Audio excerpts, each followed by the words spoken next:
كان في يوم كده الدنيا كلها اتقلبت فيه لما أمريكا اكتشفت إنها مش دايما الأقوى زي ما كانت فاكرة. القصة بدأت بحاجة بسيطة جدا اسمها المغناطيسيات النادرة، بس الحقيقة إنها كانت أكبر من كده بكتير. كانت بداية الذل الاستراتيجي لأمريكا على إيد الصين. القصة بدأت لما ترامب قرر يعمل حرب تجارية مع الصين، راح رفع الجمارك وهدد، وكان فاكر إنه هيخلي الصين تركع، بس الصين كانت جاهزة وقالت له بمنتهى الهدوء: ماشي يا عم ترامب، بس إحنا مش هنبيع لك المواد اللي بتحتاجها لتصنيع أسلحتك المتقدمة. المواد دي اسمها المغناطيسيات النادرة، ودي اللي بتشغل رادارات الطيارات والغواصات النووية الأمريكية. يعني ببساطة أمريكا عندها السلاح، بس من غير المغناطيس الصيني السلاح ما يتحركش. تخيل إن أمريكا بكل قوتها العسكرية واقفة مستنية شحنة مغناطيس جاية من الصين. وفي الوقت ده ترامب حاول يتصرف، راح خفض الجمارك على بضايع الصين عشان يرضيهم، لكن في المقابل الصين ما قدمتش أي تنازل حقيقي، بالعكس كانت بتكسب وقت وتجهز الخطوة اللي بعدها. وفي نفس الوقت أمريكا كانت بتحاول تبني غواصات جديدة من نوع فيرجينيا، بس الموضوع طلع معقد جدا، لأن الغواصة الواحدة بتتجمع في 3 ولايات مختلفة، جزء في فيرجينيا وجزء في كونيتيكت وجزء بيتنقل عن طريق البحر.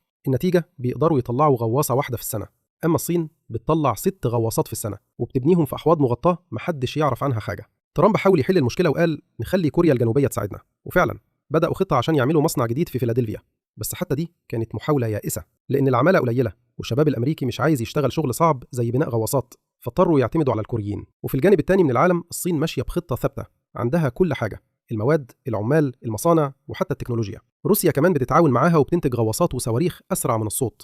أما أمريكا فواقفة تحاول تلحق ومش قادرة. ولما الأمور خرجت عن السيطرة ترامب طلع بفكرة غريبة: طب نرجع نعمل تفجيرات نووية عشان نثبت إننا لسه الأقوى. بس الفكرة دي كانت هدية للصين وروسيا اللي هيستغلوا الفرصة عشان يعملوا تجارب نووية هم كمان. وفي النهاية اللي حصل كان درس كبير لأمريكا: القوة مش بس في السلاح، القوة في اللي بيصنع السلاح. الصين النهاردة عندها المفتاح وأمريكا واقفة قدامها عاجزة، ودي يا صاحبي مش مجرد حرب تجارية، دي حرب عقول ومصانع ومواد صغيرة جدا لكنها قادرة تغير شكل العالم كله.